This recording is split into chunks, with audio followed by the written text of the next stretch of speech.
వేదమాతా ప్రచోదయంతాం పావమాని ద్విజానాం ఆయుః ప్రాణం ప్రజాం పశుం కీర్తిం ద్రవిణం బ్రహ్మవర్చసం మహ్యం దత్వా వ్రజత బ్రహ్మలోకం మహ్యం దత్వా వ్రజత బ్రహ్మలోకం. ఓం శాంతి శాంతి శాంతి. ఓం. ఈ యొక్క ఉపనిషత్ జ్ఞాన గంగా అధ్యాత్మ సత్సంగానికి వచ్చేసినటువంటి వారందరికీ నమస్తే, స్వాగతం, సుస్వాగతం. ఓం నమస్తే ఆచార్యజీ, సర్వేభ్యో నమో నమః ఆచార్యజీ.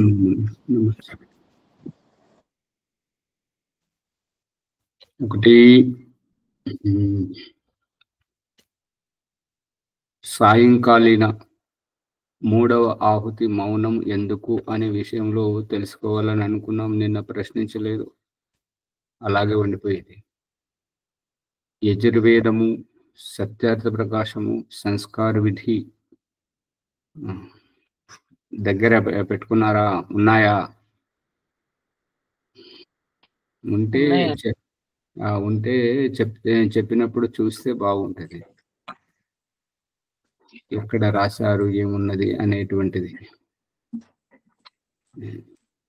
లేని పక్షంలో ఇబ్బంది అవుతుంది. సరే, ఈ లోపల కొంచెం మనోరంజనం ఏంటంటే, పశువు, మనిషి, పక్షి, క్రిమి కీటకాలు, వీటికి పక్షికి పక్షి భాష, పశువుకు పశువు భాష, మనుషులకు మానవీయ భాష, మాట్లాడే సామర్థ్యాన్ని ఎందుకు ఇచ్చాడు అంటే, భావాలను పంచుకోవడము ద్వారా, పక్షులు అరవడము ద్వారా, పశువులు అరవడము ద్వారా వాటిలో ఉవ్వెత్తుకొస్తున్నటువంటి ఎనర్జీ ఎక్కడికక్కడ డిస్పోజ్ అవుతుంటది. డిస్పోజ్ అవ్వడం అంటే ఇది వెళ్ళిపోతుంటది, వినియోగం అవుతుంటది. ఈ యొక్క ఎనర్జీని ఆపడం ద్వారా ఆపి ఎక్కడో ఒక చోట విస్ఫోటం అవుతుంటది. ఆ విస్ఫోటం అయ్యేటప్పుడు చాలా అక్కడ ఎవరి పరువు ప్రతిష్టలు, మాన మర్యాదలు, సమయం, సందర్భం ఏది చూడనగదు. అది అందరికీ ప్రమాదమే, వారికి ప్రమాదమే, వారి చుట్టుపక్కల ఉన్నటువంటి వారందరికీ ప్రమాదమే. అందుకని భాష ఇవ్వడం ద్వారా భావ వ్యక్తీకరణ,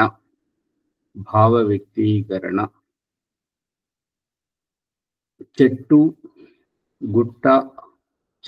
గుట్ట, నది, సముద్రము, వీటి ప్రత్యేకతలు వేరే. వాటికి భాష లేదు, భావగాంభీర్యంతో ఉండడం వల్ల భావ అభివ్యక్తీకరణ, గాంభీర్యం, మౌనం. అందు గురించి వాటి ప్రత్యేకత వాటిలోనూ ఉంది. పశువులకు, పక్షులకు మాట్లాడే భాష అరవడం ద్వారా ఎనర్జీ ఖర్చు అవ్వడం, మనుషులకు కూడా చెప్పుకోవడం ద్వారా. ఎందుకు చెప్పుకోవాలి, ఎందుకు మాట్లాడాలి అని అంటే, వాగేంద్రియం ద్వారా మనుషుడు సాధించాల్సినటువంటివి చాలా ఉన్నవి కాబట్టి, ఆ సాధించాల్సినటువంటివి సిద్ధించాలి అని అంటే, సిద్ధించేటువంటిది మన దగ్గర లేదు, మనతోటి కాదు. కాబట్టి ఇతరుల అవసరం ఉంది. ఇతరుల అవసరం ఉంది అంటే అక్కడ భావ వ్యక్తీకరణ అవసరం. ఇతరుల ఆ అవసరం లేనిది ఎక్కడా అని అంటే, పునర్జన్మ కోసం వెళ్ళడం, ముక్తిలో ప్రవేశించడం, జీవనముక్తిని పొందేటువంటి దశ ఇంకొకరికి అవసరం లేదు. వారి వ్యక్తిగత స్వార్థం. పునర్జన్మలోకి వెళ్ళిన తర్వాత అంటే ఈ పరిస్థితి ఏంటంటే, గుమ్మము దాటేటప్పుడు ఆ గుమ్మం చిన్నగా ఎందుకు ఉంటుంటది అని అంటే, ఒక్కొక్కరుగా వెళ్ళాలి. గుంపులుగా వెళ్ళడానికి లేదు. అందు గురించి ఆ గుమ్మం చెప్పే భాష ఏంటంటే, నువ్వు ఒకరివే వెళ్ళగలిగితే సుఖంగా సునాయాసంగా వెళ్ళగలుగుతావు. ఇద్దరు అయితే ఒకరికొకరు ఘర్షణతో వెళ్ళాల్సి వస్తుంటది, ఒత్తిడితో వెళ్ళాల్సి వస్తుంటది. ఇక పొట్టగల వాళ్ళైతే చాలా ఇబ్బంది, లావుగా ఉన్నటువంటి వారితో. ఇంకా అందుకని ఇక్కడ భాష అభివ్యక్తీకరణ అవసరం. రెండవ వ్యక్తి ఉన్నాడు అంటే, రెండవ వ్యక్తి యొక్క అవసరం ఉన్నది అని అంటే భావ వ్యక్తీకరణ అవసరం కాబట్టి రెండవ వ్యక్తి. అందుకని ఈ భాష మాట్లాడుకోవడం, భార్యాభర్తల కలయిక, తల్లిదండ్రుల యొక్క కలయిక సంయోగం, మరియు తండ్రి కొడుకుల సంయోగం, తల్లి కూతుళ్ళ సంయోగం, ఒక కుటుంబం. ఈ రూపకంగా భావ వ్యక్తీకరణలోనే కుటుంబం ఉంది. భావ వ్యక్తీకరణ లేకపోతే కుటుంబం లేదు, ఆత్మీయత లేదు, ప్రేమ లేదు, శత్రుత్వం లేదు, మిత్రత్వం లేదు, ఏమీ లేదు. భావ వ్యక్తీకరణలోనే అన్నీ ఉన్నాయి. అయితే నిన్న ఒక అమ్మగారు ఏమంటున్నారంటే, మీకు చెప్పడం ద్వారానే నేను ఇప్పుడు ఇదేంటంటే, ఈశ్వర స్తుతి ప్రార్థనోపాసన 8వ మంత్రం ద్వితీయ చరణంలో ఆరంభంలో ఉన్నటువంటిది ఏంటంటే, యో ధస్మజ్జుహురాణమేను. అక్కడ ఏంటంటే, ఇంటి గుట్టు బయట పెట్టకూడదు. మన వ్యక్తిగత విషయాలు, మన ఇంటి రహస్యాలు ఇతరులకు తెలియకూడదు. దీనికి సామెత ఏంటంటే, హిందీలో బంధుముఠి లాక్ బరాబర్, కులుగయితో కాక బరాబర్. అర్థమవుతుందా? బిగిసిన పిడికిలి ఒక లక్ష మందితో సమానం. అదే పిడికిలి విప్పుకున్నాము అని అంటే ఇక అది శ్మశానంలో భస్మంతో సమానం. అంటే ఇక ఏమి బలం లేదు ఏమి అనేటువంటి. అందు గురించి మన రహస్యాలు, మన వ్యక్తిగతమైనటువంటి కుటుంబపరమైనటువంటి రహస్యాలు బయటకు తొక్కకూడదు. కానీ కొన్ని విషయాలు చెప్పుకుంటేనే అర్థమవుతాయి, చెప్పుకోకపోతే అర్థం కావు.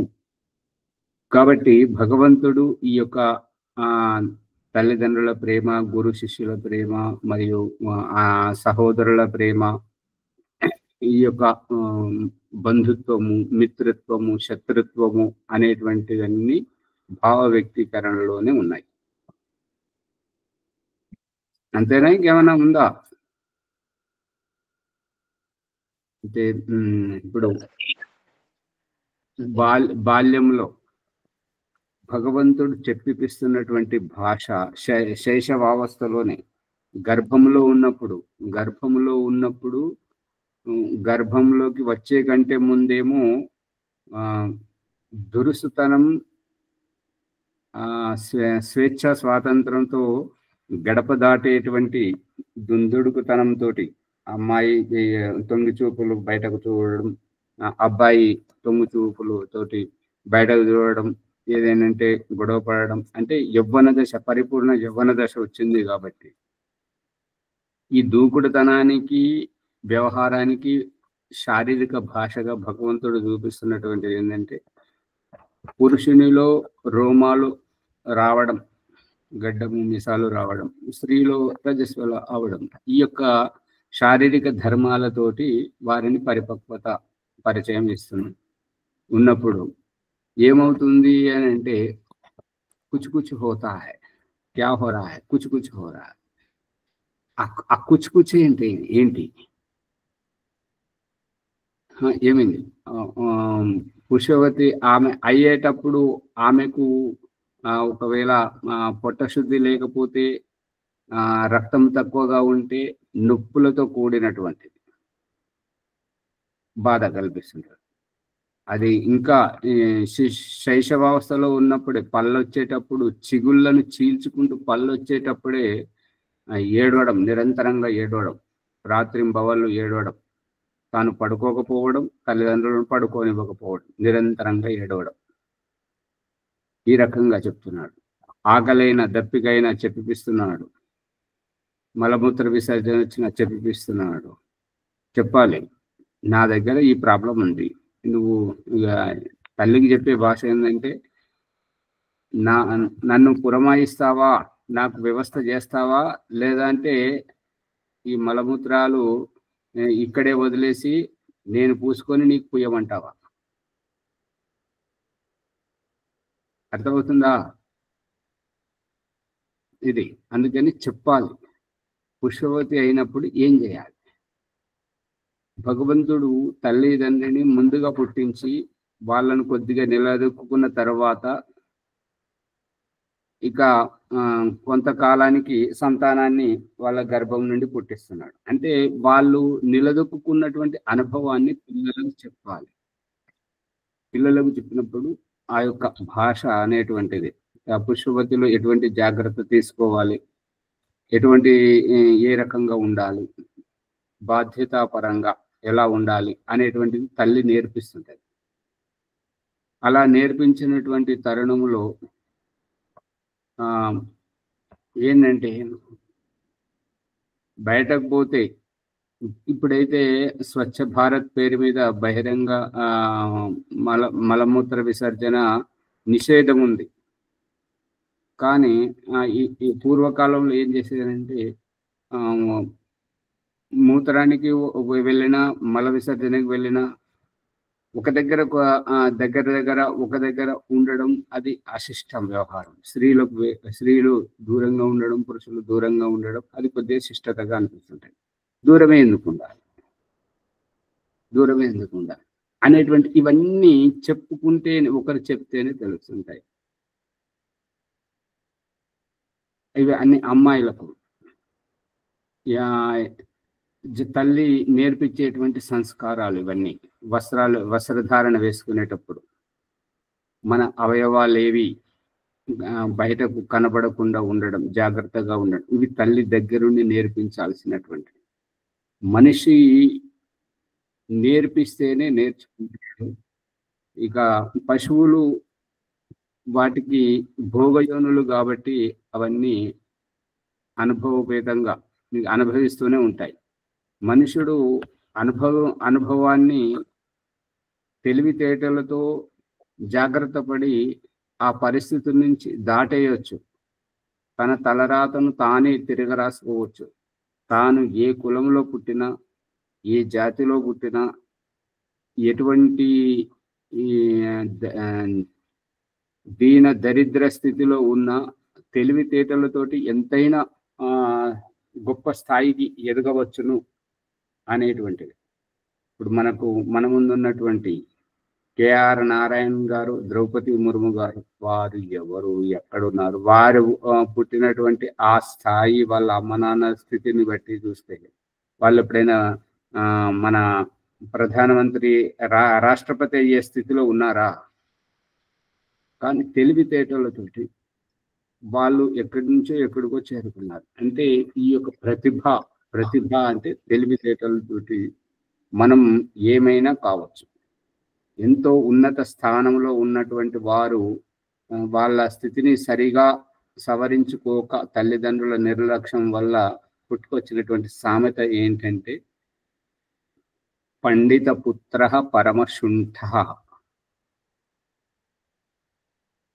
అంటే తండ్రి మంచి గొప్ప పండితుడే, కానీ పిల్లలకు సంస్కారాలు ఇవ్వలేదు కాబట్టి విచ్చలవిడితనంగా ఉండడం వల్ల సమాజం అంతా, వాళ్ళ తండ్రి అయితే గొప్పవాడే, మహాపండితుడు, కానీ పిల్లలు చూస్తే మాత్రం ఏది వ్యవహారం తెలియదు, ఎలా మాట్లాడాలో తెలియదు, ఎప్పుడు మాట్లాడాలో తెలియదు అనేటువంటి అభద్రతా భావంతో పండిత పుత్ర పరమశుంఠ అక్కడికి వెళ్ళి పుట్టుకొచ్చింది. అందుకని భావ వ్యక్తీకరణ ముఖ్యం. భావ వ్యక్తీకరణతోటి తెలియని విషయాలు తెలుస్తుంటాయి. మరియు వ్యక్తి తేలిక అయిపోవడం జరుగుతుంది. అందుకే అధ్యాత్మ సాధనలో సైతం ముక్తాత్మలు సాధనమయంగా ఉన్నటువంటి యోగి ఆత్మకు వచ్చేటువంటి ఇబ్బందుల్లో వారిని సహకరించి వారిని పురోగతి గావింపజేయడానికి, వారి సమస్యను పరిష్కరించడానికి నేరుగా ముక్తాత్మలు వస్తాయి. ఆ ముక్తాత్మలు వచ్చి ఈ పరిష్కరించేటువంటి వైవిధ్యమే పరకాయ ప్రవేశం. మనకు తెలియకుండానే అనుకోకుండా ఎంతో సమస్యల్లో ఈ లక్షణాలు ఏంటంటే, ఎంతో సమస్యల్లో ఉన్నప్పుడు అనుకోకుండా మంచి జరగడం, అనుకోకుండా మనం సమస్యల నుంచి బయటపడడం, అనుకోకుండా ఆ చిక్కుల్లోంచి బయటపడడం, మనం బయటపడడమే కాక ఇంకెంతో మందికి మనం ఆదర్శవంతంగా ఎదగడానికి ఈ తెలివితేటలు ఎక్కడికి వెళ్ళి వస్తున్నాయి అంటే వేరే వారి సహకారం. పరకాయ ప్రవేశం. పరకాయ ప్రవేశం అని అంటే చుట్టముగా వచ్చినటువంటి వారు ఇలుజొచ్చుకొని లోపలికి వస్తుంటారు కాబట్టి మనతో ఎలాగైతే వ్యవహారం చేస్తుంటారో, పరకాయ ప్రవేశంలో ఒక దేహంలో ఇంకొక ఆత్మ వెళ్ళి అక్కడ ఉన్నటువంటి పరిస్థితులను చక్కదిద్దడం, చుట్టము వచ్చి సహకరించడం. ఇప్పుడు మన ఇంట్లో పెళ్ళి కానీ ఇంకేదైనా చావు కానీ ఇంకేదైనా ఈ యొక్క ఆపద్ధర్మంలో సుఖం సంతోషాలలో వచ్చినప్పుడు మన వల్ల కాదు కాబట్టి మన బంధువులు, మనకు దగ్గరైనటువంటి వాళ్ళు వచ్చి సహకరిస్తుంటారు. సహకరిస్తే ముందుకు పోతుందా, లేదంటే ఊరికే నా పని నేను చూసుకుంటాను, నువ్వు ఎందుకు వచ్చావు, నువ్వు వచ్చిన పని నువ్వు చూసుకోవాలంటే అవుతుందా? ఒకరు సహకరిస్తేనే ముందుకు పోతుంది పని. అందుకని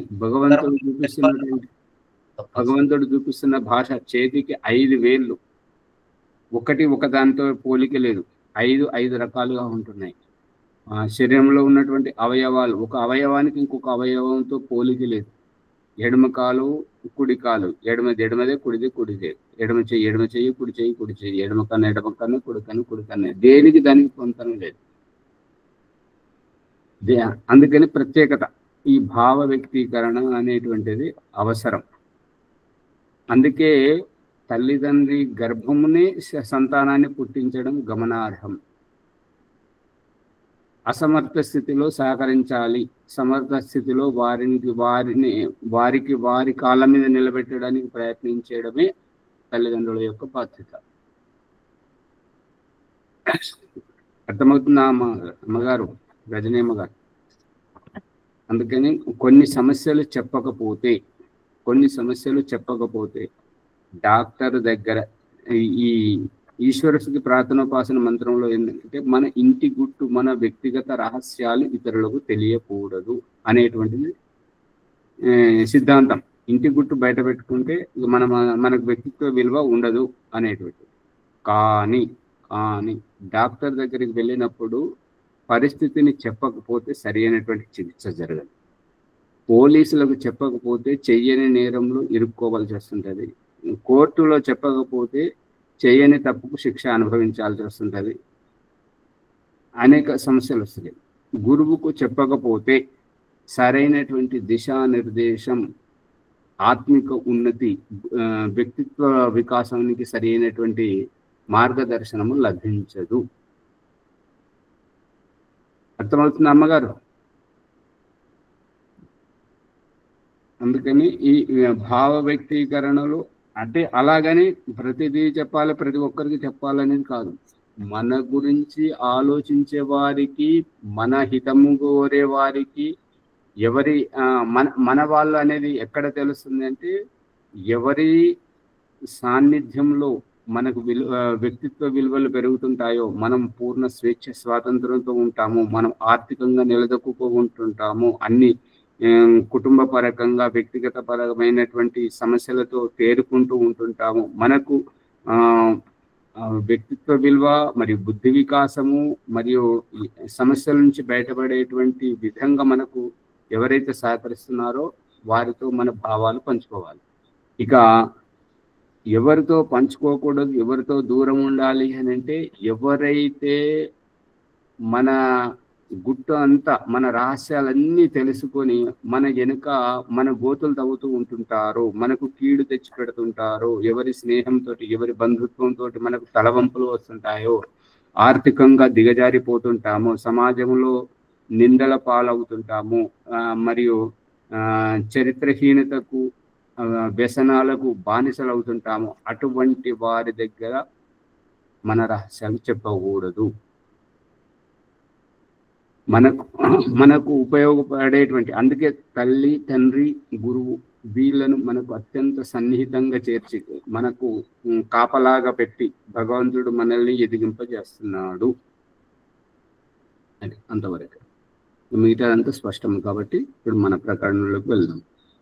ఇప్పుడు మరి సాయంకాలీన 3వ ఆహుతి మౌనం ఎందుకు అనేటువంటిది, మరి దానికి సమాధానం చెప్పుకోవాలి అంటే మీ దగ్గర యజుర్వేదము, భగవంతుడు చెప్పిన ప్రమాణం ముందుండాలి. ఆ తర్వాత దయానంద సరస్వతి మనకు నిత్యకర్మ పేరుతో చెప్తున్నటువంటిది, మరి దాని విస్తృతమైనటువంటి వ్యాఖ్యానం ఎటువంటి సందేహం లేకుండా స్పష్టీకరించినటువంటి సాహిత్యం మనకు అందుబాటులో ఉంటే చెప్పినటువంటి పుట సంఖ్య పేరుతోటి చూస్తే స్పష్టంగా తెలుస్తుంది. ఇష్టమేనా? మరి ఇష్టమా? మరి మీరు ఆలస్యంగా వస్తుంటారు, ఎవరు అడగకపోతే ఏంటంటే ప్రకరణం వేరే వెళ్ళిపోతుంది. అడగాలి. రికార్డ్ జరుగుతుంది కాబట్టి అడగలేను. రికార్డు జరగకపోనివ్వండి, అది అందరికీ అవసరమే కదా, రికార్డు కూడా అవసరమే కదా, వాళ్ళకు కూడా వినాలని ఉంటుంది కదా. అనవసరమైన విషయాలు ప్రకరణాన్ని తప్పుదో పట్టించేటువంటి అవి అడగకూడదు, అసందర్భోచితంగా అడగకూడదు.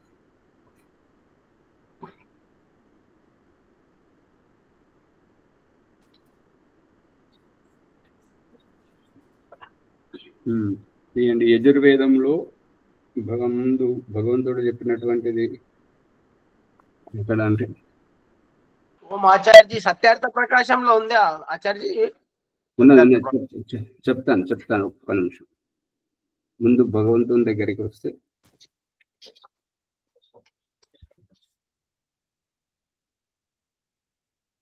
యజుర్వేదము 3వ అధ్యాయము 9వ మంత్రం.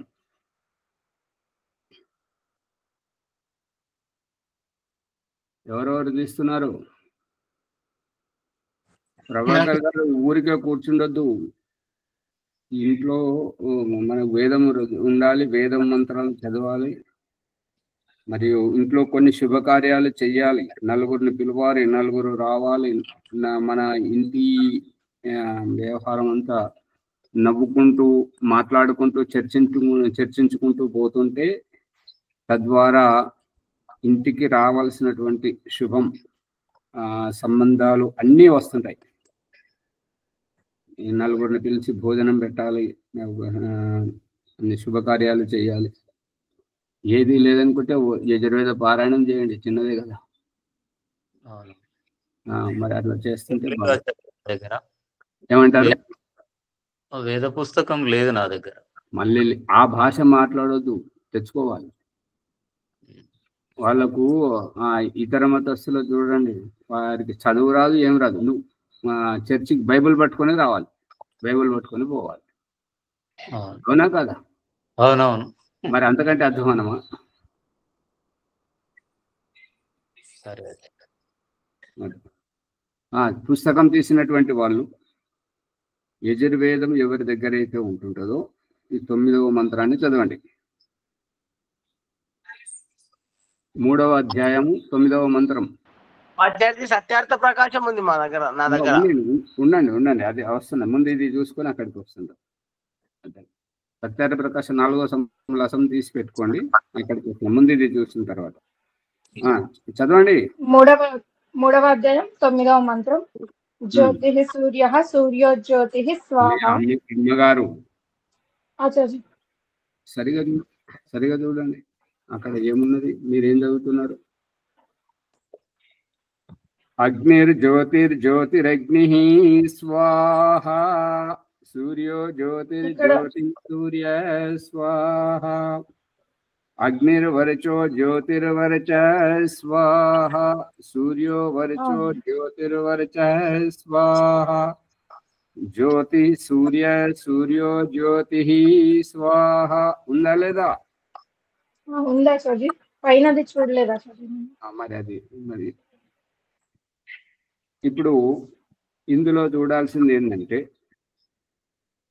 మనకు దినము ఆరంభం సూర్యోదయంతో అవుతున్నప్పుడు సూర్యోజ్యోతి జ్యోతి సూర్య అనేటువంటి ప్రాతకాలీన మంత్రాలు ఉండాలి, కానీ సాయంత్రకాలీన మంత్రాలు ఎందుకు ఉన్నాయి అంటే మా ఆది మానవుడు ఆవిష్కరింపబడినప్పుడు అతనికి ఆ ఆది మానవులకు భగవంతుడు ఎప్పుడైతే వేద సందేశం ఇచ్చాడో అందులో గ్రహించినటువంటి 4 ఋషులు ఆ వేద మంత్రాల సారాన్ని గ్రహించి అగ్నిహోత్రం చేస్తుంటే సాయంత్రం అవుతుంది అన్నట్లా.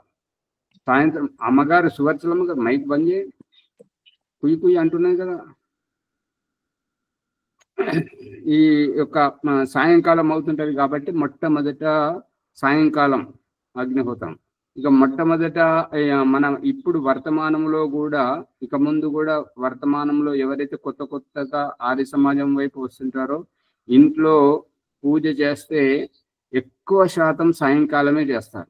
పొద్దున పూట పురమాయించడం అంత సానుకూలంగా ఉండదు మొదటిసారి. ఇక తర్వాత అలవాటు అయిపోయిన తర్వాత ఉదయం సాయంత్రం చేయడం జరుగుతుంది. అందు గురించి సాయంకాలీన మంత్రాలు ఉన్నాయి. ఇక లెక్క పెట్టండి, సాయంకాలీన మంత్రాలు అగ్నిర్జ్యోతి జ్యోతిరగ్ని ఇదొకటి, ఆ తర్వాత అగ్నిర్వర్చో జ్యోతిర్వర్చ, ఇవి 2, రెండవది అయింది. మూడవది లేదు.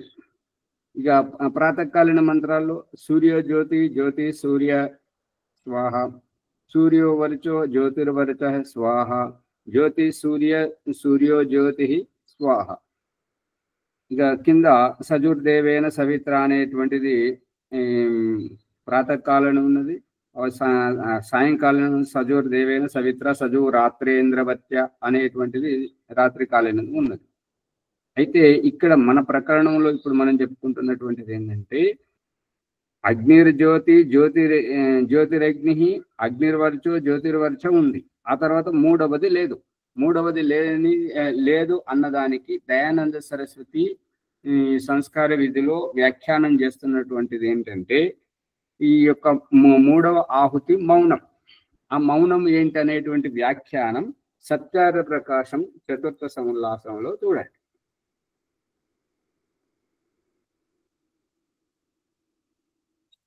మరి నా పుస్తకాలు తీసుకొచ్చి దాదాపు 6 నెలలుగా వస్తుంది. అంత ఆఫీసులో తాళం వేసి పెట్టారు, ఆ మూటలు కూడా విప్పలేదు. ఇక నా దగ్గర ఇప్పుడు ఈ కృష్ణారెడ్డి గారు ముద్రించినది ఉన్నది. ఈ పుస్తకం ఉన్నవారు నేను పుట సంఖ్య, ఆ పంక్తి, ఆ వరుస క్రమం కూడా చెప్తాను, శబ్దాలు కూడా చూడండి.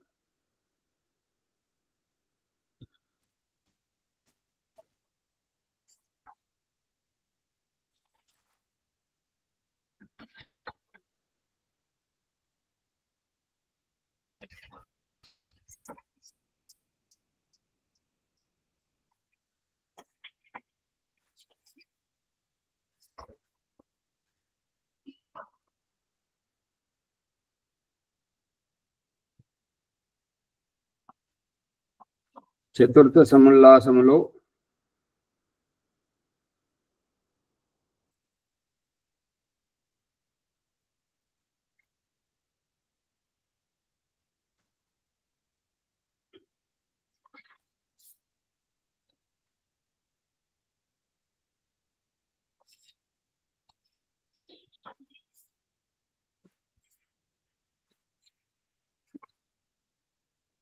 తొంభై 92వ పుటలో ఉంది చూడండి. ఈ మరి కృష్ణారెడ్డి గారు ముద్రించినటువంటి ఈ పుస్తకము ఎవరి దగ్గర అయితే ఉందో 92వ పుట. దానికి ముందు హెడ్డింగ్ చెప్పరా ఆచార్యజీ? ఇది సత్యార్థ ప్రకాశ్ లో చూసుకుంటాం. సత్యార్థ ప్రకాశంలో ఇది హెడ్డింగ్ అయితే మరి ఇతను పెట్టలేదు. ఇది వర్ణ వ్యవస్థ అయిపోయి వివాహ లక్షణాలు అని ఉంటుంది కదా. వివాహ లక్షణాలు, గర్భకాల కర్తవ్యాలు. అవును ఆచార్య. ఈ యొక్క వివాహ లక్షణాలు అన్న దాంట్లో చూడండి, ఇక్కడ ఉందా ఆచార్య? ఉందా? సంస్కార విధి అను పుస్తకంలో గల విధి ప్రకారంగా అన్ని క్రియలను అందరి ఎదుట పాణిగ్రహణ పూర్వక వివాహ విధిని పూర్తి చేసి తర్వాత మధ్యరాత్రి గాని 10 గంటల సమయంలో గాని నూతన దంపతులను ప్రసన్నతతో ఏకాంత సేవనం చేయడానికి పంపించాను. అమ్మగారు ముందు అక్కడికైతే వెళ్ళాలి కదా, మీరు ముందుకెళ్ళి చదువుతున్నారు. దానికంటే ముందు ఈ ఋతుదానం ఈ విధి ప్రకారంగా పురుషుడు వీర్యస్థాపన, స్త్రీ వీర్యాకర్షణ చేయాలి అనే దానిపైన ఏదైతే ఉందో ఇక్కడ చూడండి. కన్యా రజస్వలై శుద్ధి అయినప్పుడు దొరికిందా? దొరికింది ఆచార్య. ఇంకా అందరికి దొరికిందా? శ్యామలయ్య గారు 92వ పుటలో మొదటి పారాగ్రాఫ్ కింద నుంచి 6వ లైన్ మొదటి పారాగ్రాఫ్ ప్రశ్నోత్తరాలు జరుపుకునేటట్లు అని ఆ మొదటి పేర ప్రారంభమైంది కదా 92వ పేజీలో. ఆచార్య ఇప్పుడు నా దగ్గర 90లో ఉంది. 90 వివాహ లక్షణాలు. సరే, దాంట్లో ఏ పుస్తకం? సత్యార్థ ప్రకాశము 4వ సముద్రాసంలో హరికృష్ణారెడ్డి రాసింది. అచ్చా, సరే, ఆ దాంట్లో మార్చినట్టు ఉన్నది. ఇప్పుడు నా దగ్గర ఉన్నది అట్లయితే 92లో వచ్చింది. నేను చదువుతాను చూడండి. కన్యా రజస్వలై శుద్ధి అయినప్పుడు వివాహ వేదికను నిర్మించి మండపాన్ని అలంకరించి అనేక సుగంధాది ద్రవ్యాలతో ఘృతాదులతో హోమం చేసి విద్వాంసులైన స్త్రీ పురుషులను యథాయోగ్యంగా సత్కరించాలి. ఇది ఆమె రజస్వల అయినందుకు దానికి అది అయిపోయింది. ఇక దాని తర్వాత ఋతుదానం చేయడానికి తగినదని అనుకుంటే, అంటే ఇక గర్భధానం చేయడానికి సరైన సమయం అని అనుకుంటే ఆ రోజున, అంటే ఏ రోజైతే అనుకుంటున్నారో ఆ రోజున సంస్కార విధి అను పుస్తకంలో గల విధి ప్రకారముగా అన్ని క్రియలను అందరి ఎదుట, అమ్మగారు అయితే చదివారు కదా, సరే, అందరి ఎదుట పాణిగ్రహ పూర్వక వివాహ విధిని పూర్తి చేసి తర్వాత మధ్యరాత్రి గాని 10 గంటల సమయంలో గాని నూతన దంపతులను ప్రసన్నతతో ఏకాంత సేవనం చేయడానికి పంపించాలి. ఇక్కడ ఏంటంటే కొద్దిగా అర్థం చేసుకోవాల్సింది ఏంటంటే, అందరి ఎదుట ప్రాణిగ్రహ పూర్వకంగా వివాహ విధిని పూర్తి చేసి, వివాహ విధి అయిపోయింది అందరి ముందట, ఇక మధ్యరాత్రి గాని 10 గంటల సమయంలో గాని దంపతులను ప్రసన్నతతో ఏకాంత సేవనం చేయడానికి పంపించాలి. అంటే గర్భధానం కోసం పంపించాలి. ఈ 10 గంటల సమయం ఇక్కడ ఎందుకు అన్నదానికి ఈ యొక్క మధ్యరాత్రి యొక్క సమయం ఏంటి అన్నదానికి మళ్ళీ యజుర్వేదంలో రావాలి. యజుర్వేదంలో చెప్తున్నటువంటిది ఏంటి అంటే, ఈ 3వ ఆహుతియే మౌనం ఎందుకు, మొదటిది ఎందుకు మౌనంగా లేదు, 2వది ఎందుకు మౌనంగా లేదు, 4వది ఎందుకు మౌనంగా లేదు, 3వది ఎందుకు మౌనంగా ఉన్నది అన్నదానికే వస్తే మళ్ళీ అక్కడ గడియలు, ఈ జాములు ఏవైతే ఉంటాయో ఆ జాములను లెక్క పెట్టాలి. చీకటిని రాత్రి, వెలుతురును దినము అని అంటున్నప్పుడు రాత్రికాలీనం సాయంత్రం సూర్యాస్తమయమైన 6 గంటల నుంచి 9 గంటల వరకు మొదటి జాము, 9 నుంచి 12 వరకు 2వ జాము, 12 తర్వాత క్షణము నుంచి 3 గంటల వరకు 3వ జాము, 3 నుంచి ఉదయం 6 గంటల వరకు 4వ జాము. అయితే 3వ ఆహుతి ఇక్కడ భగవంతుడు యజుర్వేదంలో చెప్పట్లేదు. దానికి దయానంద సరస్వతి వ్యాఖ్యానం చేస్తున్నాడు ఏంటంటే, ఈ ఆహుతిని మౌనంగా బయటకు వ్యక్తపరచకుండా మనసులో చదువుకొని స్వాహ అని బయటకు చెప్పాలి. అర్థమవుతుంది అమ్మగారు? అందు గురించి దానికి 3వది ఈ జాములలో లెక్క పెట్టుకుంటే ఎప్పుడు అంటే మధ్యరాత్రి 12 తర్వాత క్షణం నుంచి 3 గంటల రాత్రి వరకు, ఇది 3వ ఆహుతి యొక్క సమయం. అది మౌనం. ఆ మౌనంలో ఎందుకు అని అంటే, మనకు దినము ప్రారంభమయ్యేది అప్పుడే. మనకు దినం ప్రారంభమయ్యేది అప్పుడే, సృష్టి రచన ప్రారంభమయ్యేది అప్పుడే. జీవాత్మలకు కర్మఫలం ఇచ్చేసి ప్రకృతి సంయోగంలోకి చేర్పించినప్పుడు ప్రకృతి ఒడిలో ఎవరి ప్రారంధానుసారంగా వారికి దేహం తయారవుతుంది. అక్కడ జన్మలు తయారవుతున్నాయి, ఇంకా పుట్టలేదు, లోపలే తయారవుతున్నాయి. ఇక్కడ సంస్కార విధి వివాహ సంస్కారంలో ఇక్కడ చెప్తున్నటువంటిది ఏంటంటే, సంస్కార విధి ఉందా దగ్గర?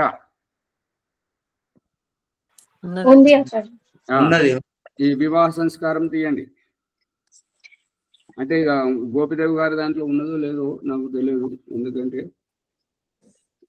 హిందీది ఉంటే ఇంకా మంచిగా నేను ప్రకరణ సహితంగా చెప్పగలుగుతాను. ఈ హిందీది లేకపోతే తెలుగుది ఉన్నప్పుడు అక్కడ ప్రకరణాన్ని మీరు వెతికి పెట్టుకోవాలి. ఆ వెతకడంలో సమయం అంతా పోతుంది అన్నట్టుగా. ఇక్కడ వివాహం అయిపోయింది. వివాహం చేసే కంటే ముందు ఒకసారి వివాహం ఆరంభంలోకి రండి. ఇక్కడ ఆ మధ్యరాత్రి యొక్క రహస్యాన్ని ఇక్కడ టిప్పని ద్వారా చెప్తున్నాడు, ప్రత్యేకంగా చెప్తున్నాడు.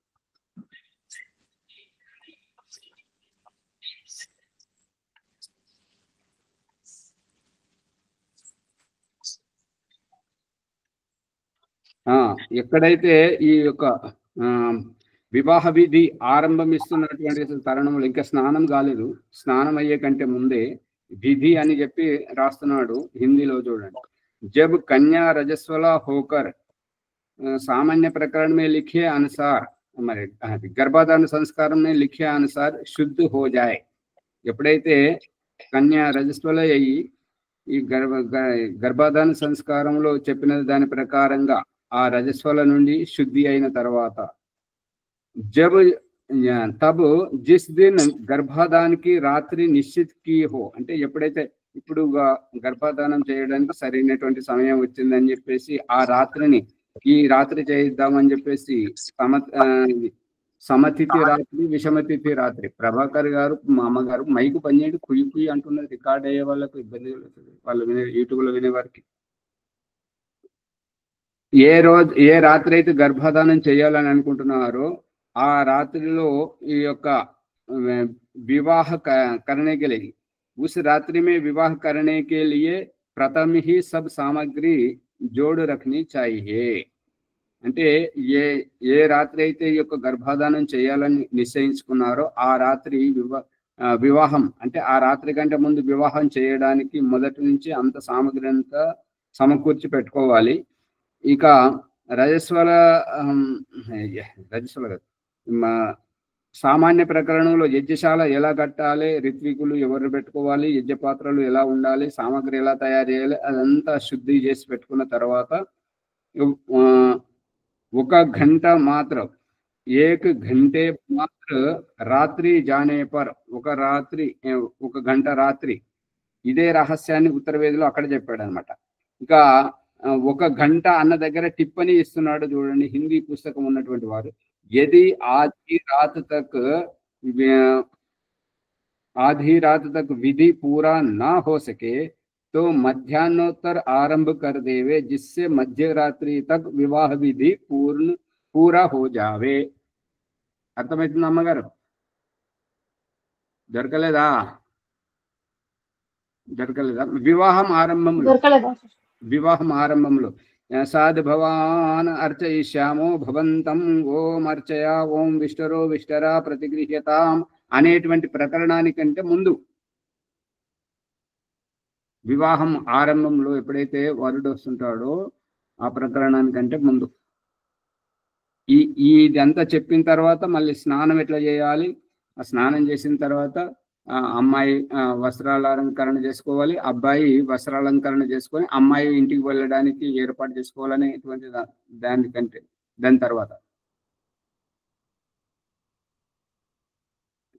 వివాహ ప్రకరణము ఆరంభం అయ్యే దగ్గర, తెలుగులో అయితే దొరకదు, నేను ముందే చెప్తున్నాను మరి, ఎందుకంటే వాళ్ళు అన్ని తీసేశారు కదా, తెలుగులో పరిపూర్ణంగా లేదు. హిందీలో ఉంటే మాత్రం దొరుకుతుంది.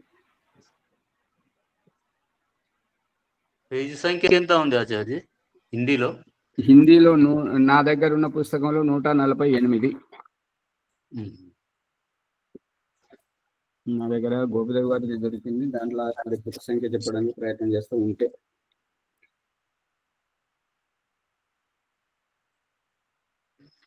మంగళ స్నానం అని ఉంటుంది కదా, ఏది లేదా?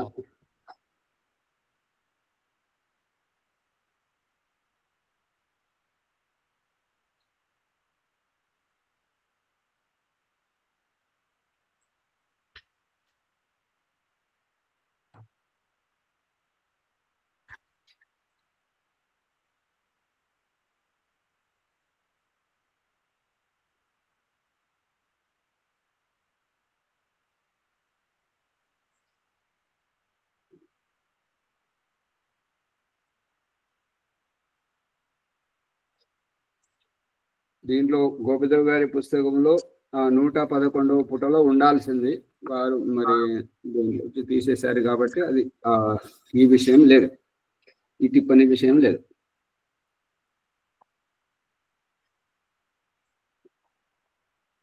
ఇక వివాహం అయిపోయిన తర్వాత ఉత్తర విధి తీయండి.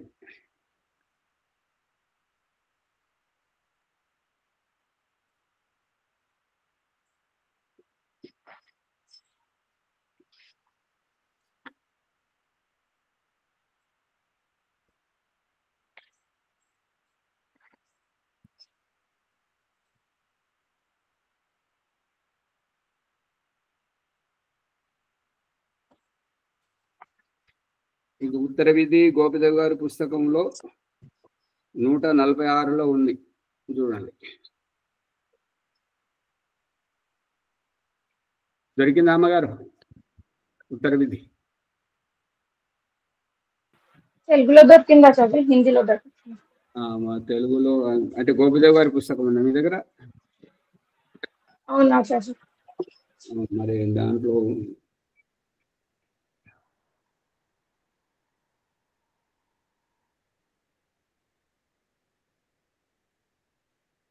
ఇక్కడ దీంట్లోనే రాస్తున్నది చూడండి, అదైతే సిద్ధాంత విరుద్ధము. దయానందుడు ఒకటి రాస్తే వీరొకటి రాస్తున్నారు. సరే, ఉన్నదాంతో సరిపెట్టుకుంటే కొంత తడువు విశ్రాంతి తీసుకొని పిమ్మట వధువరులు ఇరువురు ఉత్తర విధిని నిర్వహింపవలేను. ఈ విధి వధువు ఇంటికి ఈశాన్య దిశ యందు పూర్వమే నిశ్చయించి ఉన్న స్థలమున అన్నాడు. అక్కడ దయానంద సరస్సు ఏమో ఒక ఇల్లు గాని ఒక గది గాని అని చెప్పాడు. వివాహం ప్రాతకాలముననే జరిగినచో, వివాహం ప్రాతకాలంలో చేయాలని ఎక్కడ లేదు, భేదంలో లేదు, దయానంద సరస్వతి రాయలేదు, వీరు రాస్తున్నారు. ప్రాతకాలముననే జరిగినచో ఈ ఉత్తర విధి సూర్యుడు అస్తమించిన పిదప యజ్ఞకుండమున పూర్వము చేసినట్లు అజ్ఞాదన చే. ఈ సూర్యుడు అస్తమించిన పిదప అర్థమవుతుంది కదా మగారు? అది అంతవరకే ఉంది. ఈ హిందీలో ఉన్నది చదువుతున్నాను చూడండి. तत्पश्चात सूर्य हस्त हुए पीछे आकाश में नक्षत्र दिखे उस समय ఈ యొక్క యజ్ఞకుండం దగ్గరికి వచ్చేసి యజ్ఞం చేయాలి, అజ్ఞాదానం చేయాలని చెప్తున్నారు. అది ఉత్తర విధి ఆరంభమైంది. ఇక అసలైనటువంటి ఈ 10 గంటల సమయానికి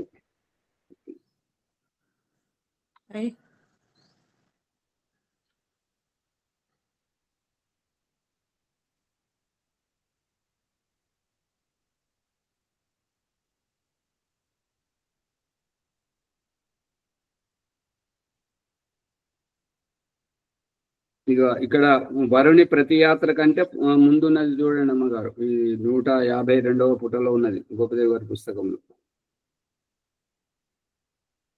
హిందీలో ఏమని రాస్తున్నానంటే తత్పశ్చాత్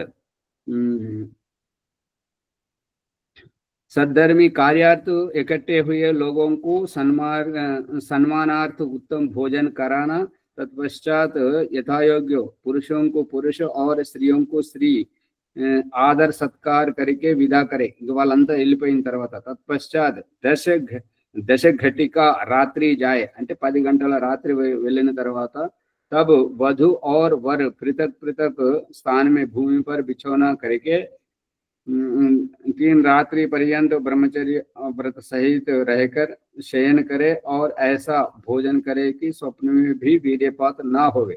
तत्पश्चात 4थे दिवस विधि पूर्वक गर्भाधान संस्कार करे ఈ ఇప్పుడు 3 రోజులు రజస్వల ఉంటుంటది కాబట్టి 4వ రోజు ఎప్పుడైతే గర్భాధానం చేయాలని నిశ్చయించి ఈ వివాహం చేశామో ఆ రాత్రి వివాహం చేయాలి కాబట్టి దాని తర్వాత కింద రాస్తున్నటువంటిది ఏంటంటే तत्पश्चात दूसरे व तीसरे दिन प्रातः काल वर पक्ष वाले लोग वधु और वर को रथ में बैठा के बड़े सम्मान से अपने घर में लावे।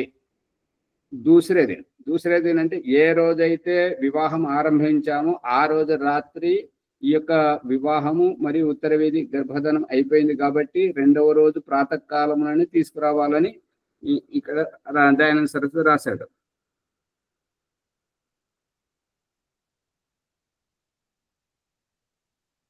ఇక్కడ గోపిదేవ్ గారు కూడా ఉన్నట్టు రాశారు।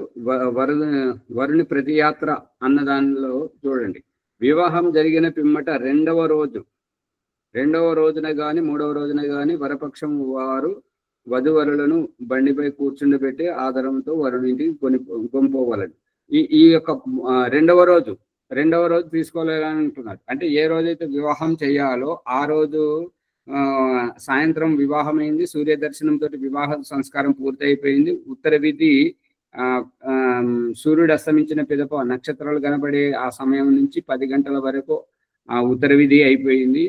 ఉత్తర విధిలో ఆ భోజనాలన్నీ అయిపోయినాయి। అతిథులు వచ్చినటువంటి వారికి పురుషులకు పురుషుడు, స్త్రీలకు స్త్రీలని వాళ్ళని సాగనంపిన తర్వాత ఇప్పుడు గర్భధానం గురించి వెళ్ళినప్పుడు 10 గంటల నుంచి 12 గంటల వరకు గర్భధానం చేసిన తర్వాత 12 తర్వాత ఇది ఈ రోజు కార్యక్రమం ఈ రోజు అయిపోతుంటది। 12 తర్వాత క్షణం రెండవ రోజుకు వర్తిస్తుంటది కాబట్టి అప్పుడు మౌనం ఏకాంత సేవనం చేయాలి। అర్థమవుతుంది అమ్మగారు? అందుకని దయానంద సరస్వతి పూర్తిగా విస్తృతంగా వ్యాఖ్యానం చేసి రాశాడు। అక్కడ ఏమీ దాపరికం ఏమీ లేదు, దీని అర్థం కాని సమస్య ఏమీ లేదు। కాబట్టి మధ్యరాత్రి 12 నుంచి 3 గంటల వరకు ఇది మన దినములో మొట్టమొదటి జామ్। మన దినము ప్రారంభమయ్యేది మధ్యరాత్రి తర్వాతనే ప్రారంభం అవుతుంటది కాబట్టి మొదటి జామ్లో ఇప్పుడు ఒక ఉద్యోగానికి వచ్చినటువంటి ఒక వ్యక్తికి వాళ్ళు ఇంటర్వ్యూ చేసుకొని వాళ్ళు బాధ్యత అప్పగించినప్పుడు ఎవరి పనుల్లో వాళ్ళు ఉంటుంటారు కాబట్టి ఏ అలజడి ఉండదు, ఏది ఉండదు, ఎవరి పనుల్లో వాళ్ళు ఉంటారు। అదంతా జరగాల్సింది జరిగిపోయింది। ఒక డౌట్ ఏమొస్తుందంటే మొదటి జాము 12 తర్వాత స్టార్ట్ కావాలి కదా, 3వ జామ్ ఎట్లయితుంది ఆచార్య? దినం స్టార్ట్ అయ్యేటప్పుడు జామ్ స్టార్ట్ కావాలి కదా మొదటి జామ్? అవును అదే ఇది ఇప్పుడు పరిస్థితి ఏంటంటే 24 గంటల సమయంలో మనకు మధ్యరాత్రి 12 తర్వాత క్షణము అది తర్వాత దినంలో ప్రారంభం అవుతుంటది। ఇప్పుడు ఉదాహరణకు నిన్నటి దినము ఎప్పటి వరకు అంటే రాత్రి 12 గంటల వరకు, ఇవాళటి దినము ఎప్పుడు ప్రారంభమైందంటే రాత్రి 12 గంటల తర్వాత క్షణం నుంచి మొదలుకొని మధ్యాహ్నం 12 దినములో మధ్యాహ్నం 12 వరకు సగం దినము, మధ్యాహ్నం 12 తర్వాత నుంచి రాత్రి 12 వరకు దినం యొక్క ఉత్తరార్ధం పూర్తి దినం, 2 పూటలు। ఆచార్య 6 నుంచి 9 వరకు మొదటి జామ్ అంటున్నాము కదా? ఉండండి మధ్యరాత్రి 12 తర్వాత క్షణం నుంచి 3 గంటల వరకు రాత్రిలో మొదటి జాము, 3 నుంచి 6 వరకు రెండవ జాము, ఉదయం 6 నుంచి 9 వరకు మూడవ జాము, 9 నుంచి 12 వరకు 4వ జాము, దినములో మధ్యాహ్నం 12 తర్వాత క్షణం నుంచి 3 గంటల వరకు ఇది 5వ జాము కదా, సూర్యోదయం నుండి సూర్యాస్తమయం వరకు। ఇది వేరు, ఈ ప్రకరణం వేరు, ఆ ప్రకరణం వేరు। భగవంతుడు చూపించినటువంటిది చెప్తున్నాను। భగవంతుడు చూపించినటువంటిది మనకు సమయం ఎక్కడి నుంచి ప్రారంభం అవుతుంటుంది అంటే మధ్యరాత్రి 12 తర్వాత క్షణం నుంచి 3 గంటల వరకు ఒక జాము, 3 నుంచి ఉదయం 6 గంటల వరకు రెండవ జాము, 6 నుంచి 9 వరకు మూడవ జాము, 9 నుంచి 12 వరకు 4వ జాము, 12 నుంచి 3 వరకు 5వ జాము, 3 నుంచి 6 వరకు 6వ జాము, సాయంత్రం 6 నుంచి 9 వరకు 7వ జాము, 9 నుంచి మధ్యరాత్రి 12 వరకు 8వ జాము। ఈ విధంగా అయినప్పుడు మొదటి జాము ఏదైతే ఉందో, ఇప్పుడు మనము ఇదివరకు లెక్క పెట్టుకునేది ఏంటంటే చీకటిని వేరు వెలుతురుని వేరు. చీకటిని మాత్రమే లెక్క పెడితే సూర్యాస్తమైన తర్వాత సాయంత్రం 6 నుంచి 9 వరకు మొదటి జాము, రాత్రి 9 నుంచి 12 వరకు మధ్యరాత్రి వరకు రెండవ జాము, 12 తర్వాత క్షణము నుంచి 3 గంటల వరకు ఇది మూడవ జాము, 3 గంటల నుంచి ఉదయం 6 గంటల వరకు ఇది 4వ జాము. ఇది చీకటి. ఇక వెలుతురుది ఉదయం సూర్యోదయం అయినప్పటి నుంచి మొదలుకొని 6 నుంచి 9 వరకు మొదటి జాము, 9 నుంచి 12 వరకు రెండవ జాము, 12 తర్వాత క్షణం నుంచి 3 వరకు మూడవ జాము, 3 నుంచి 6 వరకు 4వ జాము. చీకటిని వేరు చేయాలి, వెలుతురుని వేరు చేయాలి. చీకటి వెలుతురు రెండు కలిపితేనే, రెండు చేతులు కలిపితేనే చప్పట్లు ఎట్లయితే వస్తుంటాయో, ఈ యొక్క చీకటి వెలుతురు రెండు కలిపితే 24 గంటలు దినం ఎట్లయితే అవుతుందో, దినము ప్రారంభమయ్యేది శ్యామలయ్య గారు, దినము ప్రారంభమయ్యేది సువర్చలమ్మ గారు, దినము ప్రారంభమయ్యేది మధ్యరాత్రి 12 తర్వాత క్షణం నుంచి మొదలుకొని ఈ యొక్క ఉదయం 6 గంటల వరకు 12 గంటలు, మరి ఉదయం 6 గంటల నుంచి మరియు రాత్రి 12 గంటల వరకు 12 గంటలు, 12 24 గంటలు అయ్యిందా లేదా? ఉదయం రాత్రి 12 తర్వాతనే దినము స్టార్ట్ అవుతుంది కాబట్టి అప్పటి నుంచే జాము, మొదటి జాము అప్పటి నుంచే స్టార్ట్ అవుతుంది. అది వేడి చేసినప్పుడు మళ్ళీ మూడో జాము అవుతుంది, రాత్రి వేడి చేసినప్పుడు మూడో జాము అవుతుంది. అందుకని 24 గంటలు లెక్క పెట్టుకుంటేనేమో అది 12 గంటల తర్వాత మొదటి క్షణం నుంచి 3 గంటల వరకు అది మొదటి జాములు. ఇది సృష్టి రహస్యం. ఇక ఉదయం వెలుతురు వేరు చీకటి వేరు అనేటువంటిది, వెలుతురును దినముగా చీకటిని రాత్రిగా లెక్కించుకునే ఉన్నప్పుడు సూర్యాస్తమయమైన తర్వాత 6 నుంచి 9 మొదటి జాము, 9 నుంచి 12 రెండవ జాము, 12 నుంచి 3 వరకు మూడవ జాము, 3 నుంచి 6 4వ జాము. ఈ మూడవ జాము మౌనం. అందుకే అగ్నిర్జ్యోతి భగవంతుడు యజుర్వేదంలో చెప్తున్నటువంటిది ఏంటంటే, అగ్నిర్జ్యోతి జ్యోతిరగ్ని మొదటి దానికి ఆహుతి ఇప్పజేసిండు, రెండవ దానికి అగ్నిర్వర్చో జ్యోతిర్వర్చ అని చెప్పేసి ఇప్పిస్తున్నాడు, మూడవ దానికి మాత్రం ఇప్పించట్లేదు. అర్థమైందా? అంటే ఇక్కడ ఉత్తర వేదిలో స్త్రీ పురుషులు వాళ్ళు అందరినీ భోజనం చేసిన తర్వాత అందరినీ సాగనంపి వీరిద్దరు మాత్రమే నూతన దంపతులు వాళ్ళు ఒక గదిలోకి వచ్చినప్పుడు అక్కడ గర్భాధానం 10 నుంచి 12 వరకు వాళ్ళు కలుపుకోలుగా వాళ్ళు ఏదైతే చేయాలనుకున్నారో చేసిన తర్వాత 12 తర్వాత క్షణం నుంచి స్త్రీ విడిగా పడుకోవాలి, పురుషుడుగా విడిగా పడుకోవాలి. వాళ్ళు ఏకాంత సేవనం. దీనిలో అర్థం కానిది ఏమున్నది అమ్మగారు? ఈ జాములను 2 రకాలుగా తీసుకోవచ్చా ఆచార్య? 2 రకాలుగా తీసుకొని చెప్తున్నారు కదా. ఇప్పుడు సృష్టి ప్రారంభం అయ్యింది ఎప్పుడు అని అంటే, ఈ యొక్క ఋగ్వేదం యొక్క 9వ మండలంలో నాసదీయ సూక్తంలో నా రాత్రి రాసి నా అహరాసి అహర అంటే దినం లేదు, రాత్రి లేదు, చీకటి లేదు, వెలుతురు లేదు, ఏది లేదు. అక్కడ కేవలం పరమాత్మ ఒక్కడే ఉన్నాడు. అటువంటి మధ్యరాత్రి అంటే ప్రళయంలో అణువణువు విచ్చుకుంటూ వెళ్ళి మళ్ళీ నిర్మాణం అయ్యేటువంటిది మధ్యరాత్రి ప్రళయంలో ఏమీ లేనటువంటి. ఇప్పుడు సూర్యుడు కూడా లేడు, అప్పుడు సూర్యుడు లేడు కాబట్టి ప్రకాశమే లేదు. సూర్యుడు తయారు కావాలి కదా, భూమి తయారు కావాలి కదా, అణువు జోడించాలి కదా. సత్యార ప్రకాశం 8వ సముల్లాసం సత్వరజ సమసాం సామ్యావస్థ ప్రకృతి మహా. అక్కడ చూడండి అణువు ఎట్లా తయారవుతున్నది అనేటువంటిది చూపిస్తున్నాడు దయానంద సరస్వతి. అణు సంయోగంలోకే జీవాత్మను చేర్చి ప్రకృతి సంయోగంలో జీవాత్మను ఒదిగించి ఆ జీవాత్మలో పరమాత్మ ఉండి ప్రతి అణువున ఈ యొక్క జీవాత్మ పరమాత్మ చేతి అనేటువంటి విడమర్చి జీవాత్మను వేరు పరమాత్మను వేరు దయానంద సరస్వతి అక్కడ వ్యాఖ్యానించి చూపిస్తున్నాడు సత్యార ప్రకాశం 8వ సముల్లాసంలో. అర్థమవుతుంది అమ్మగారు?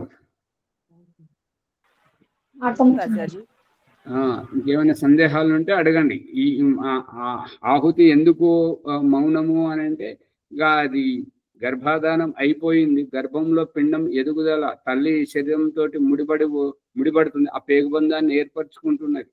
ఇప్పుడు ఈ పరిస్థితి ఎటువంటిది అని అంటే చెత్త పోయడానికి, ఆ లెంటర్ వేయడానికి కాంక్రీట్ తీసుకొచ్చేటువంటి లారీ వచ్చింది, ఆ పైపులు బిగించుకునేటువంటి స్థితి. బిగించుకుంటారు కదా, ఆ విధంగా అటువంటి స్థితి. తల్లితోటి ఆ యొక్క అండంలో ఉన్నటువంటి జీవకణం యొక్క ప్రారంధానుసారంగా ఆ అండం తల్లి యొక్క గర్భాశయంతో ముడిపెట్టుకోవడం అవన్నీ జరుగుతుంటాయి. ఒక్క దినం గర్భం, రాత్రి గర్భధానం అయింది, పొద్దున్న లేచి బయలుదేరాలి. సత్యార్థ ప్రకాశంలో ఉండదు ఆచార్య. సత్యార్థ ప్రకాశంలో ఉంది, సంస్కార విధిలో ఉంది, ఏమంటారు సత్యార్థ ప్రకాశంలో 26 పేజీల ఉంది గర్భధానం. అచ్చా ఇది 4వ అమ్మా. యజుర్వేదంలో 3వ అధ్యాయంలో 9వ మంత్రం. ఇది అన్ని కలిపి ఎందుకు ఇచ్చారు అసలు? పొద్దున్నవి సాయంత్రం. అవును, ఇప్పుడు మొట్టమొదట ఏ మంత్రం ఉంది చూడండి, అగ్నిజ్యోతి. అందుకని అగ్నిహోత్రం సాయంకాలం ప్రారంభమయ్యేటప్పుడు మొట్టమొదట. ఇంకా తర్వాత ప్రాతకాలాన్ని వేరు, సాయంకాలాన్ని వేరు. అవన్నీ దయానంద సరస్వతి మనకు నిత్య అగ్నిహోత్రంలో ప్రాతకాలీన మంత్రాలను వేరు చేసి సాయంకాలీన మంత్రాలను వేరు చేసి చూపించాడు కదా. ఈ సృష్టి తయారవడము రాత్రి వేళ చేసిండు కదా ఆచార్య. అవును, అందుకే అగ్నిజ్యోతి అని పెట్టిండ్రేమో. అవును, ఇప్పుడు భూమి, ఆ మానసరోవరంలో భూమి పొట్ట పగిలి దాంట్లో వచ్చి ఆ పొట్ట పగిలినప్పుడు లోపల ఉన్నటువంటి మనుషులందరూ బయటకు వచ్చేసి ఎవరి సానుకూలత పరిస్థితి అనుసారంగా ఆ రకంగా విడివిడిగా దూరం వెళ్ళిపోయినప్పుడు, ఆ గర్భస్థితి నుంచి దూరం వెళ్ళిపోయినప్పుడు వీళ్ళు ఎవరైతే ముక్తిని పొందాల్సినటువంటి 4 ఋషులు ఎవరైతే ఉన్నారో వారు మాత్రమే పరమేశ్వరుని యొక్క ఈ వేద జ్ఞానాన్ని గ్రహించగలిగారు, మిగతా వారు గ్రహించలేదు.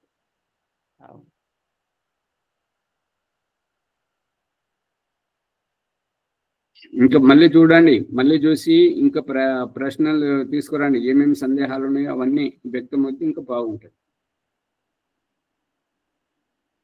అన్ని దయానంద సరస్సు అన్ని అయితే విడమర్చి చెప్పి ఉంచాడు, ఇక దానిని మన వాళ్ళు చూడకుండా గుడ్డిగా చేస్తున్నారు.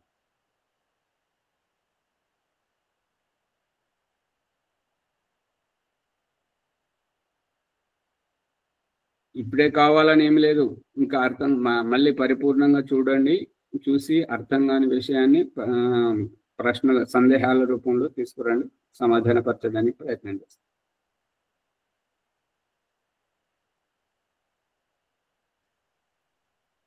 అర్థమైంది కదా మొదలు? అందుకని ఓం నమస్తే సర్వేభ్యో నమో నమః. ఈరోజు ఎపిసోడ్ లో ఈ సాయంకాల మంత్రాలలో 3వ మంత్రం ఎందుకు మౌనంగా ఉంటుందో దానికి ప్రమాణంగా చేయించారు ఆచార్య. మంత్ర యజుర్వేదంలోనిది, మళ్ళీ సత్యార్థ ప్రకాశంలోని సంస్కార విధిలో ఏ విధంగా ఉంది ప్రమాణంగా చేయించాడు. ధన్యవాదాలు ఆచార్య. ఈ ఎపిసోడ్ ని లైక్ చేసి షేర్ చేయండి, సబ్స్క్రైబ్ చేసుకోండి అందరూ. ఏదైనా సందేహాలు ఉంటే మీరు కూడా కామెంట్ రూపంలో పెట్టండి. ఈరోజు వైదిక సంధ్య వరలక్ష్మమ్మ గారు మనసా పరిక్రమ మంత్రాల యొక్క అర్థాలు.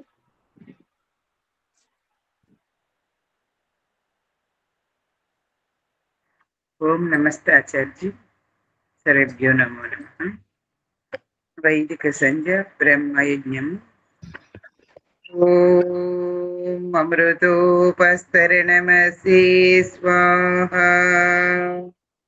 ఓం అమృతాపిదానమసి స్వాహా. ఓం సత్యం యసః శ్రీర్మయి శ్రీః శ్రేయతాం స్వాహా. ఓం షన్నో దేవీరభీష్టయా ఆపో భవంతు పీతయే రభిస్రవంతు నః. ఓం వాక్ వాక్. ఓం ప్రాణః ప్రాణః. ఓం చక్షుః చక్షుః. ఓం శ్రోత్రం శ్రోత్రం. ఓం నాభిః. ఓం హృదయం. ఓం కంఠః. ఓం శిరః.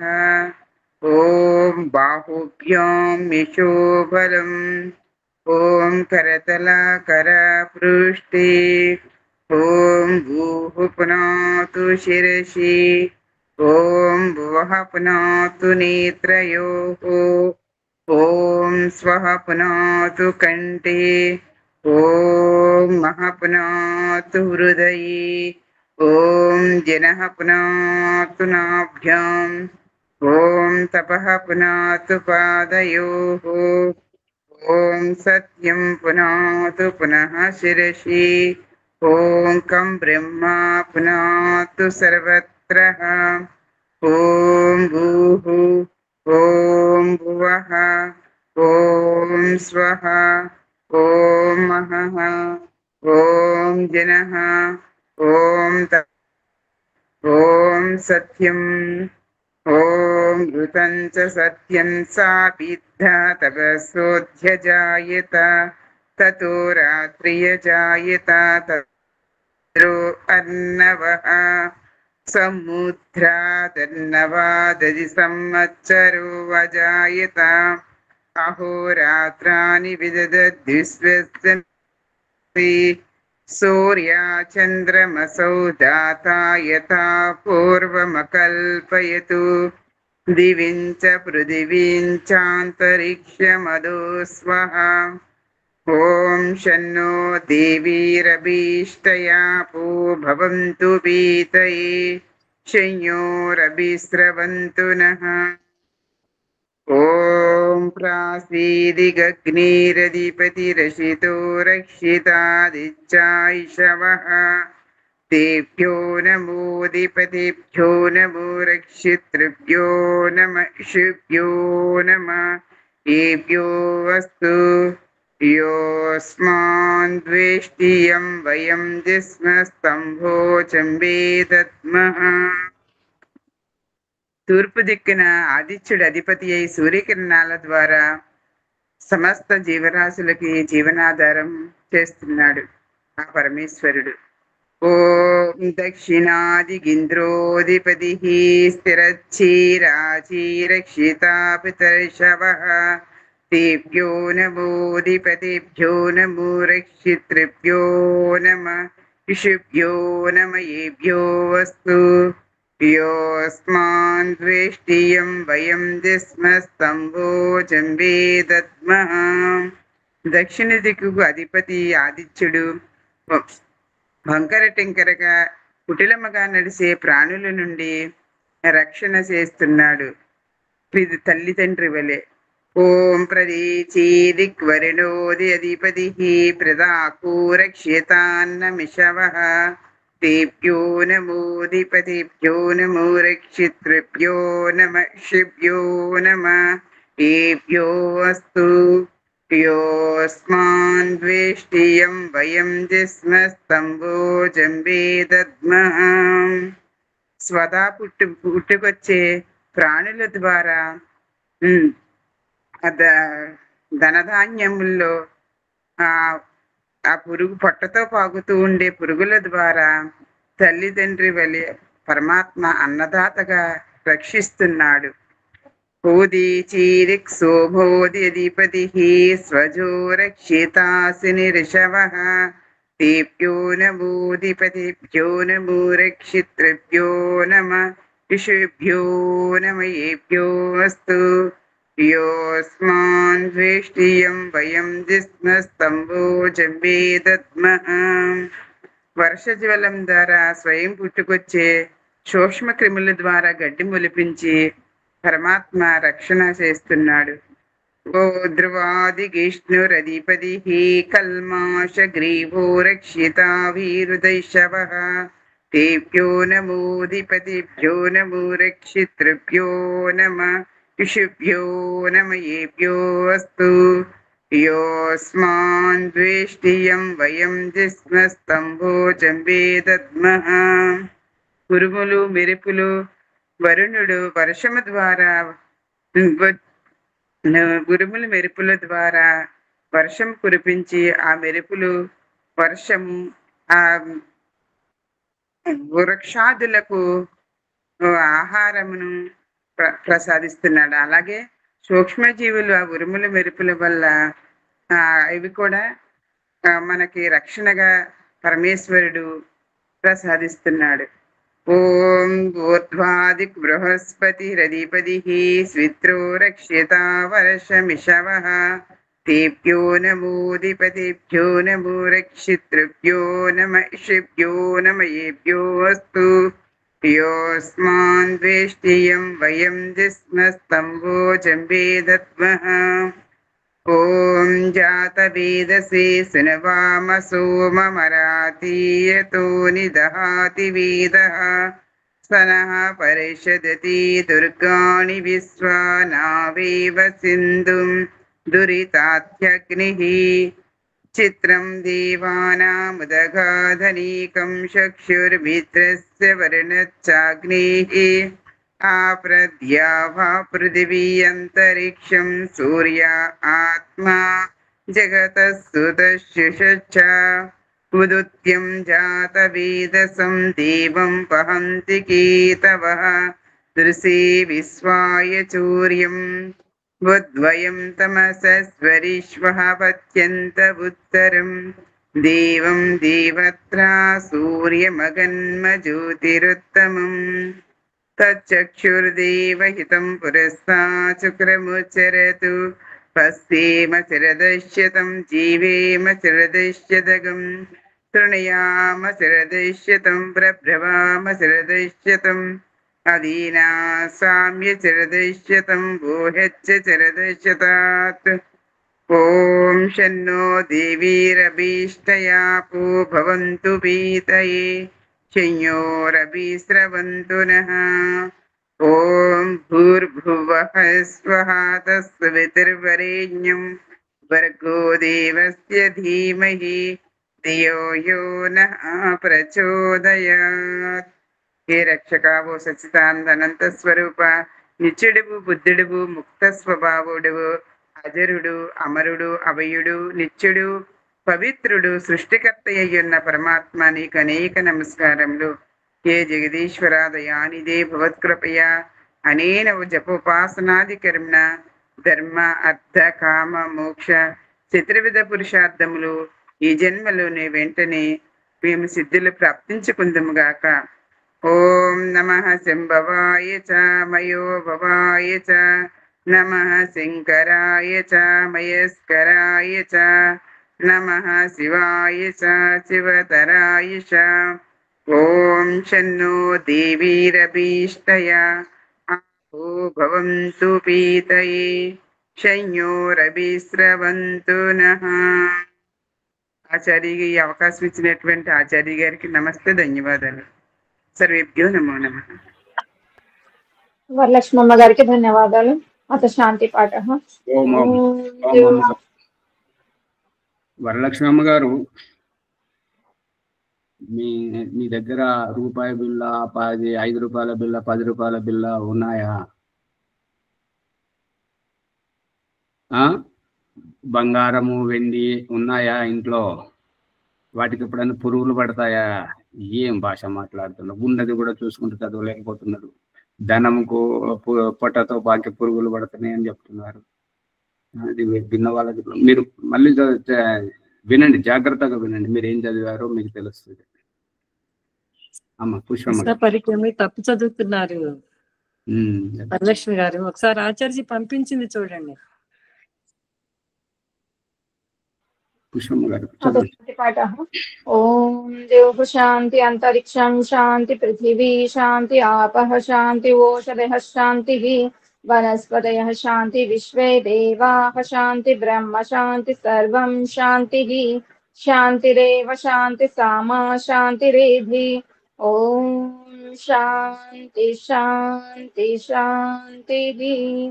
ఓం నమస్తే ఆచార్య సర్వేభ్యో నమో నమః. అందరి ఎపిసోడ్ ని లైక్ చేసి షేర్ చేయండి, సబ్స్క్రైబ్ చేసుకోండి. లోతైన రహస్యాన్ని తెలుసుకోండి.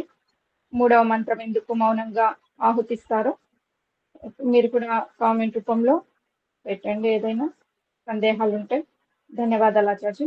రేపు వైదిక సంధ్య ప్రభాకర్ గారు ఉపస్థాన మంత్రాలు ప్రాయశ్చిత మంత్రం యొక్క అర్థ సహితంగా చేయిస్తారు. ధన్యవాదాలు ఆచార్య. నమస్తే సర్వేభ్యో నమో నమః. నమస్తే.